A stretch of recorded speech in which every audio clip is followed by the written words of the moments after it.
Good morning students. Today we start worksheet 2 chapter 4. तो बेटा chapter 4 के अंदर मैंने कल आपको बताया था direct and inverse variation chapter के बारे में।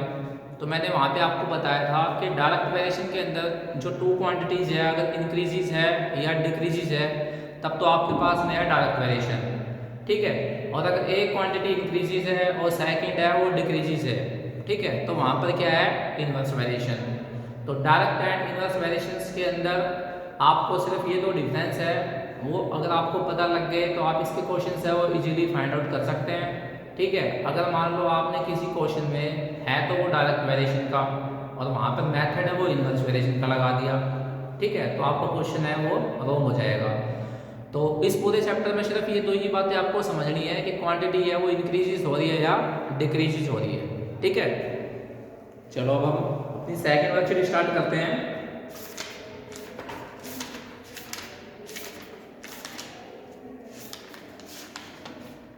देखिए बेटा सेकंड वर्कशीट है, इसका एक क्वेश्चन कर रहे हैं, क्वेश्चन नंबर 3। तो क्वेश्चन नंबर 3 है running at an average speed of 40 kilometre पर हावर ए बस completes a journey in 4.5 hours.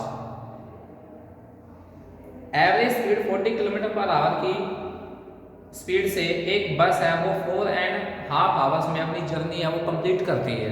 तो how much time will the return journey take if the speed is increase to 45 kilometre per hour. यदि speed है वो increase होकर 45 kilometre per our आ जाए, ठीक है, तो वो अपनी जर्नी है वो कितने टाइम में कंप्लीट करेगा, ठीक है। तो मैंने कल भी बताया था आपको यहाँ पर इस चैप्टर के अंदर जो आपके पास में जो टू क्वांटिटीज है ना, सबसे पहले वो देखिए क्या है। तो यहाँ पर बेटा एक तो क्वांटिटी है 40 किलोमीटर पर आवर। तो मैंने आपको कल भी बताया था कि किलोमीटर पर आवर हुआ या मीटर पर सेकंड हुआ तो वो आपके पास क्या होगा स्पीड। तो एक तो स्पीड गिवन है हमें, ठीक है, सेकंड हमें 4.5 आवर्स गिवन है, ठीक है। तो ये क्या है टाइम। तो यहाँ पर इस क्वेश्चन में जो टू क्वांटिटीज है वो क्या क्या है, एक तो स्पीड है और एक क्या है टाइम, ठीक है ना। तो ये आपके पास में टू क्वांटिटीज है। देखिए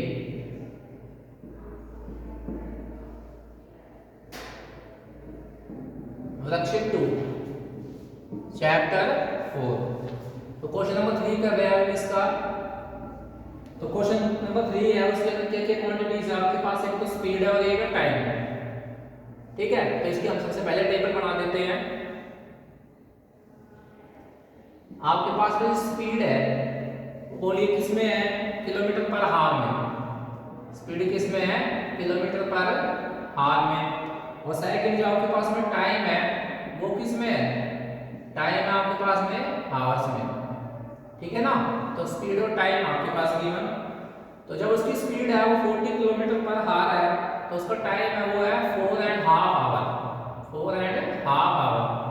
तो 4.5 आवर है, ये मिक्स्ड फ्रैक्शन है तो इसको इंप्रोपर में चेंज कर देंगे तो क्या जाएगा 9/2 आवर, ठीक है। फिर कह रहा है उसकी स्पीड इंक्रीज करके 45 किलोमीटर पर आवर कर दें तो वो जर्नी है वो कितने टाइम में कंप्लीट करेगा। तो इसको मतलब हुआ आपको यहाँ पे क्या फाइंड आउट करना है, इसका टाइम फाइंड आउट करना है, ठीक है ना। क्या फाइंड आउट करना है आपको, टाइम। तो देखिए बेटा अगर उसकी स्पीड है वो 40 किलोमीटर पर आवर है तो कितने टाइम में जर्नी कंप्लीट कर रहा है वो 4.5 आवर में। अगर उसकी स्पीड है वो इंक्रीज होकर 45 किलोमीटर पर हो जाए, मतलब उसकी स्पीड है वो इंक्रीज हो गई, तो सिंपल सी बात है स्पीड जब इंक्रीज हो जाती है तो टाइम वो कम लगेगा, समझ गए ना। तो इसका मतलब क्या हुआ, स्पीड जो है वो तो उसकी क्या हो रही है इंक्रीज और टाइम जो है वो क्या हो रहा है उसका डिक्रीज, ठीक है। स्पीड इंक्रीज हो रही है और टाइम डिक्रीज हो रहा है।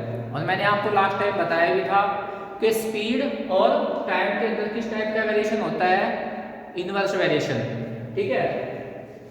तो ये हो गया बेटा इनवर्स वेरिएशन। तो यहाँ पे लिख देंगे it is the case of inverse variation, case of inverse variation. और इनवर्स वेरिएशन में क्या करेंगे हम, टू क्वांटिटीज है उसका मल्टीप्लाई, तो x multiply y equal to k। तो यहाँ पर x और y क्वांटिटी क्या है, x आपके पास 40 है तो y क्या है 9/2। यहाँ पे x 45 है तो यहाँ पर y है वो क्या है आपके पास में x। तो ये हो जाएगा x 40 मल्टीप्लाई में 9/2, इक्वल टू 45 मल्टीप्लाई में x, ठीक है। 2 से कैंसिल कर देंगे तो ये हो जाएगा 20, ठीक है। तो 20 मल्टीप्लाई में 9 इक्वल टू 45 मल्टीप्लाई में x, ठीक है ना। तो ये हो जाएगा 20 मल्टीप्लाई में 9 और ये 45 इसके डिवाइड में जाएगा इक्वल टू x, 9 5 जा 45, 5 और जा 20, तो x इक्वल टू क्या आ गया 4, और x आपके पास में जो है वो क्या है हावर में है, तो x इक्वल टू क्या हो गया 4 हावर्स। इसका मीनिंग क्या हुआ कि अगर उसकी स्पीड है वो 45 किलोमीटर होगी तो वो कितने टाइम में जर्नी कंप्लीट करेगा 4 हावर्स में, ठीक है ना। तो बेटा स्पीड इंक्रीज हुई है तो टाइम है वो क्या होगा उसको कम लगेगा, ठीक है। और मैंने आपको लास्ट टाइम बताया भी था स्पीड और टाइम जो होता है उसके अंदर इनवर्स वेरिएशन होता है। तो ये बहुत ही सिंपल क्वेश्चन है, इसमें अगर आप टू क्वांटिटी जो उसका पता लगा लेते हैं वो क्या है, और फिर ये अगर आप पता लगा लेते हैं उसके अंदर जो है वो इंक्रीज हो रहा है या डिक्रीज हो रहा है तो आप इजीली ये क्वेश्चंस कर सकते हैं, ठीक है। नेक्स्ट क्वेश्चन देखिए,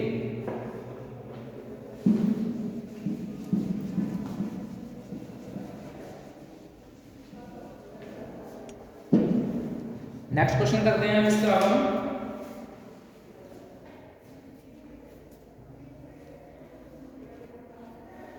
क्वेश्चन नंबर 6 देखिए। क्वेश्चन 6 है if 30 goats can grace field in 15 days, यदि 30 गोट्स है वो एक फील्ड को 15 डेज में ग्रेज कर सकती है, ग्रेज होता है चरना या खाना, तो how many goats will graze the same field in 10 days, ठीक है। तो सेम फील्ड को 10 डेज में कितनी गोट है वो ग्रेज करेंगी। तो यहाँ पर इस क्वेश्चन में हमारे पास टू क्वांटिटी है, एक तो नंबर ऑफ गोट्स और एक क्या है नंबर ऑफ डेज, ठीक है। तो क्वेश्चन नंबर 6 देखिए,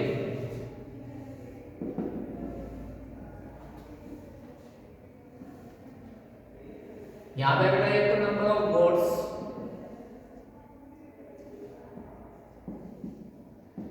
और सेकंड क्या है नंबर ऑफ डेज, सेकंड क्या है नंबर ऑफ डेज, ठीक है। तो गोट्स आपके पास कितनी है 30, तो डेज कितने हैं 15, ठीक है। और डेज है वो आपके पास में 10 है और आपको number of goats find out करना है। क्या फाइंड आउट करना है आपको नंबर ऑफ गोट्स। तो देखिए कैसे पता लगाएंगे, यहाँ पर जो टू क्वांटिटी है वो इंक्रीजेस है डिक्रीजेस। तो बेटा 15 डेज के अंदर तो कितनी गोट्स है वो ग्रेज कर रही है 30, ठीक है। तो 10 डेज के अंदर कम करेगी या ज्यादा करेगी, बेटा कम दिन के अंदर क्या करेगी ज्यादा करेगी। तो इसका मतलब क्या हो गया गोट जो है वो तो क्या हो गया इंक्रीज, ठीक है। और डेज है वो क्या हो गया डिक्रीज। तो यहाँ पर एक क्वांटिटी तो इंक्रीज हो रही है और सेकंड क्वांटिटी क्या हो रही है डिक्रीज। तो एक क्वांटिटी इंक्रीज हो सेकंड डिक्रीज हो तो किस टाइप का वेरिएशन होता है inverse variation.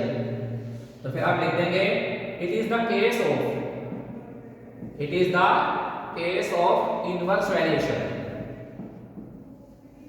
It is the case of inverse variation. और इनवर्स वेरिएशन में आप क्या करेंगे टू क्वांटिटी का मल्टीप्लाई, तो x multiply y equal to k, तो यहाँ पर x क्या है 30 मल्टीप्लाई y क्या है 15 इक्वल टू x मल्टीप्लाई में 10, 30 मल्टीप्लाई 15 अपॉन में 10 इक्वल टू x, ठीक है। 0 से 0 कैंसिल हो गया और 15 3 जा 45, तो x इक्वल टू क्या आ गया 45। इट मीन्स 10 डेज के अंदर कितनी गोट्स ग्रेज करेगी 45, ठीक है। तो 45 आपके पास क्या आ गया गोट्स, आ गया समझ। तो बेटा बहुत ही सिंपल चैप्टर है ये डायरेक्ट एंड इनवर्स वेरिएशन, ठीक है। और देखिए क्वेश्चन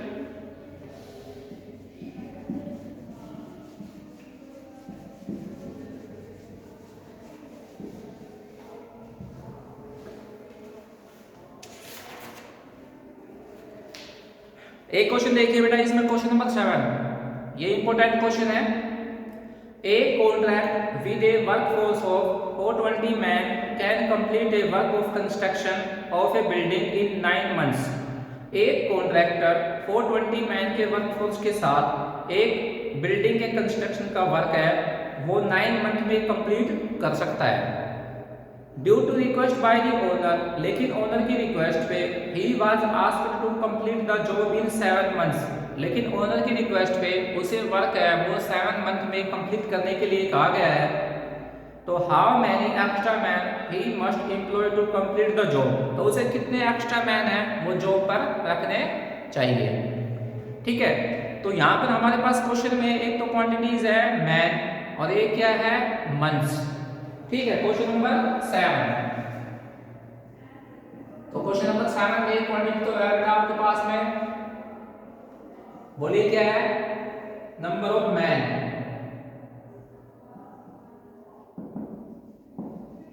नंबर ऑफ मैन है। ठीक है, और सेकंड क्वांटिटी आपके पास में क्या है, नंबर ऑफ मंथ्स। ठीक है, तो 420 मैन है, एक वर्क है उसको कितने मंथ्स में कंप्लीट कर रहे हैं, 9 मंथ्स में। कितने मंथ्स में, 9 मंथ्स में।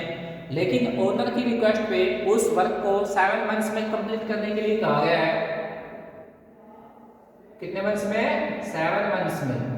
अब 7 मंथ्स में अगर कंप्लीट करना है उसे, ठीक है, तो आप मुझे ये बताइए कि 9 मंथ्स में तो 420 मैन उस वर्क को कंप्लीट कर रहे हैं, और 7 मंथ में अगर वर्क कंप्लीट करना है तो मैन है वो कम लगाने पड़ेंगे या ज़्यादा लगाने पड़ेंगे। सीधी सी बात है, ज़्यादा मैन है वो लगाने पड़ेंगे कहाँ पे, क्योंकि 9 मंथ में 420 मैन कर रहे हैं तो 7 मंथ में 420 से ज़्यादा मैन वर्क करेंगे। ठीक है ना, तो यहाँ पर ये जो नंबर ऑफ मैन है वो तो क्या हो गया, इंक्रीज हो गया, और ये जो नंबर ऑफ मंथ्स है वो क्या हो गया, डिक्रीज हो गया। तो एक क्वांटिटी इंक्रीज है और एक सेकंड क्वांटिटी डिक्रीज है, तो वहाँ पर किस टाइप का वेरिएशन होता है, इनवर्स वेरिएशन। ठीक है, और मैंने आपको बताया भी था कि मैन में और ये जो मंथ्स जो है या डेज में, इसमें किस टाइप का वेरिएशन होता है, इनवर्स वेरिएशन। तो ये हो जाएगा बेटा, it is the case of, it is the case of inverse variation, it is the case of inverse variation। और इनवर्स वेरिएशन में क्या करेंगे आप, टू क्वांटिटी का मल्टीप्लाई, तो x आपके पास में 420, y क्या है 9 इक्वल टू x मल्टीप्लाई में 7, तो 420 मल्टीप्लाई में 9 अपॉन में 7 इक्वल टू में x, 7 से कट कर देंगे, 7 6 जा 42, 60, 6 9 जा 54, तो ये हो जाएगा x इक्वल टू 540। तो x आपके पास क्या आ गया, 540। इट मीन्स अगर आपको 7 मंथ में वर्क कंप्लीट करना है तो कितने मैन है वो लगाने पड़ेंगे, 540। ठीक है ना, 7 मंथ में अगर वर्क कंप्लीट करना है तो 540 मैन है वो वर्क पे लगाने पड़ेंगे। लेकिन क्वेश्चन में क्या पूछ रहा है वो आपसे, how many extra man he must employ to complete the job. ठीक है, कितने एक्स्ट्रा मैन है वो इस जॉब को कंप्लीट करेंगे। तो पहले तो बेटा 420 मैन वर्क कर रहे थे और अब कितने कर रहे हैं, 540। तो कितने एक्स्ट्रा मैन है वो जॉब कंप्लीट करेंगे, तो यहां से आप लिखेंगे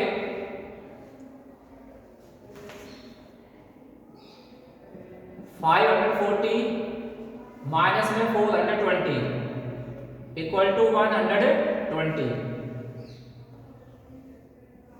तो हो जाएगा 120 extra man,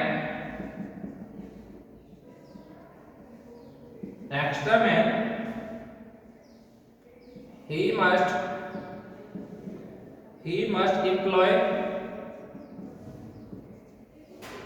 to complete the job,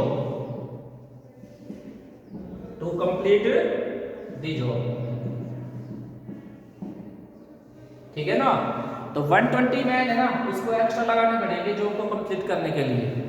आगे समझ बेटा, 420 मैन है वो तो 9 मंथ में उस वर्क को कंप्लीट कर रहे थे, लेकिन ओनर ने ये कहा ये वर्क है वो 7 मंथ में कंप्लीट होना चाहिए। ठीक है, तो कितने एक्स्ट्रा मैन लगाने पड़ेंगे आपको, 120 मैन एक्स्ट्रा लगाने पड़ेंगे एक्स्ट्रा, क्योंकि 7 मंथ में काम अगर कंप्लीट करना है तो उसको 540 मैन चाहिए। ठीक है ना, नेक्स्ट क्वेश्चन देखिए,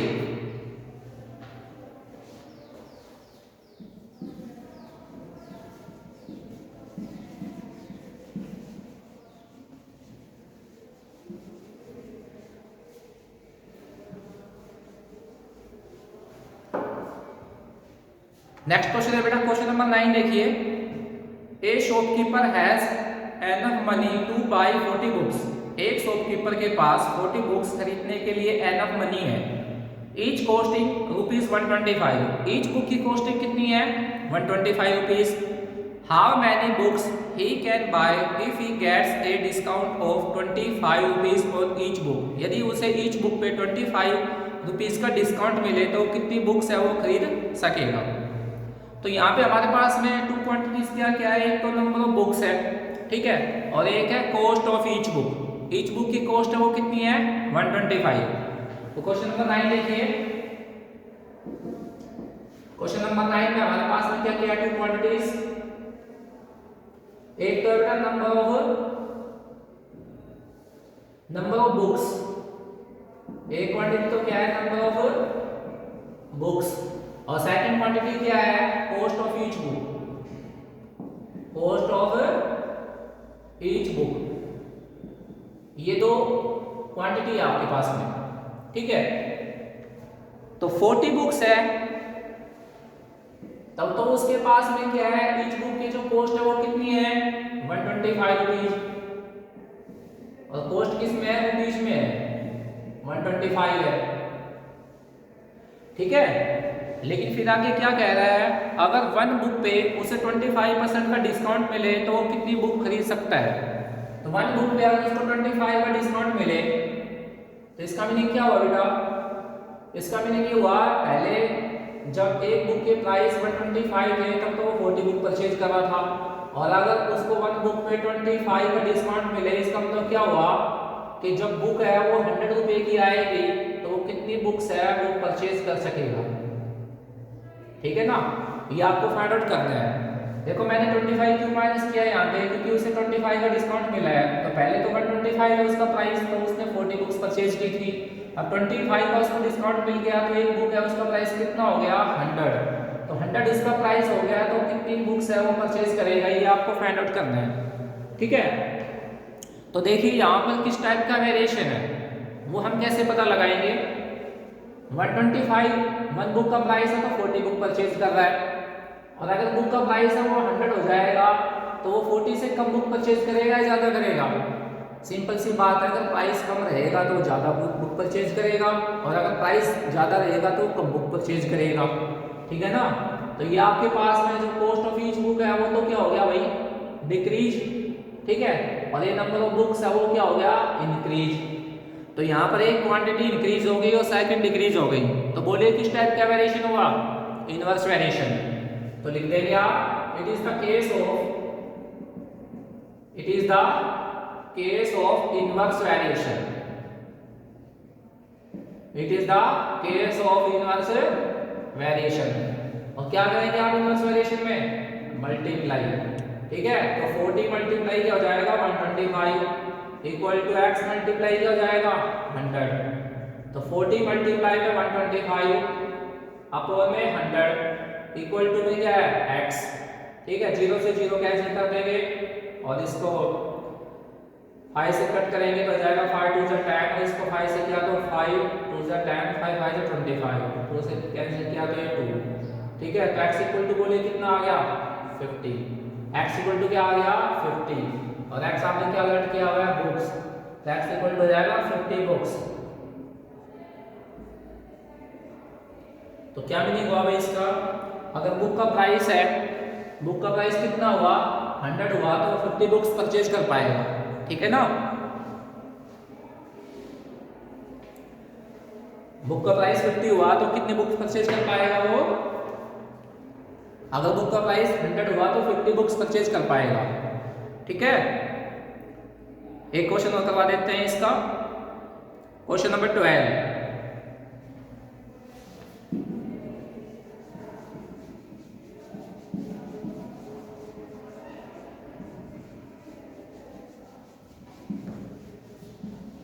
देखिए बेटा क्वेश्चन नंबर 12 देखिए। क्वेश्चन नंबर 12 है, ये भी इंपॉर्टेंट क्वेश्चन है इस वर्कशीट का।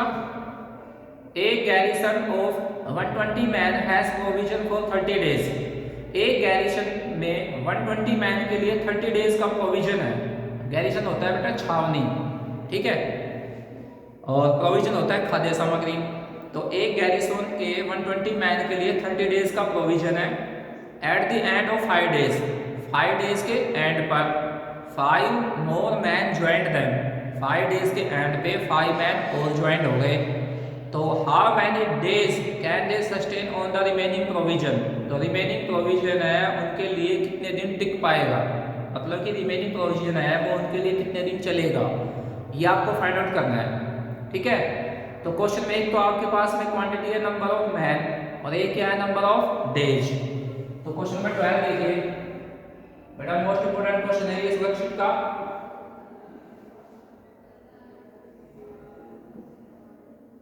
ठीक है, तो यहां पर एक तो क्वांटिटी आपके पास बोलिए क्या है, number of man, number of man, और सेकंड क्या है भाई, नंबर ऑफ डेज, सेकंड क्या है नंबर ऑफ डेज। ठीक है, तो बेटा 120 मैन के लिए कितने डेज का प्रोविजन है, 120 मैन के लिए प्रोविजन है 30 डेज का। कितने डेज का प्रोविजन है, 30 डेज का। ध्यान से समझना आप इसको। At the end of the 5 days, लेकिन 5 डेज के एंड पे 5 मैन और ज्वाइंट हो गए। अब 5 डेज के एंड पे 5 मैन और ज्वाइंट हो गए, तो कितने डेज के एंड पे हुए हैं, 5 डेज के एंड पे, तो 5 है ना यहाँ पे माइनस हो जाएगा, तो ये कितना हो जाएगा 25, कितना हो जाएगा ये 25।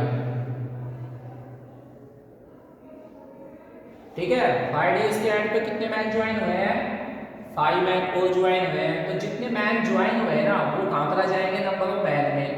तो 120 प्लस में 5 इक्वल टू क्या हो जाएगा 125, समझ गए। और आपको क्या फाइंड आउट करना है यहाँ पे x। ठीक है, क्या फाइंड आउट करना है x। एक बार फिर से सुनिए, 120 मैन के लिए कितने डेज का प्रोविजन है, 30 डेज का, लेकिन 5 डेज के एंड पे कितने डेज के एंड पे हुआ है वो यहाँ पे माइनस कर देंगे। तो 5 डेज के एंड पे हुआ है तो 5 माइनस कर देंगे तो 25 आ गया।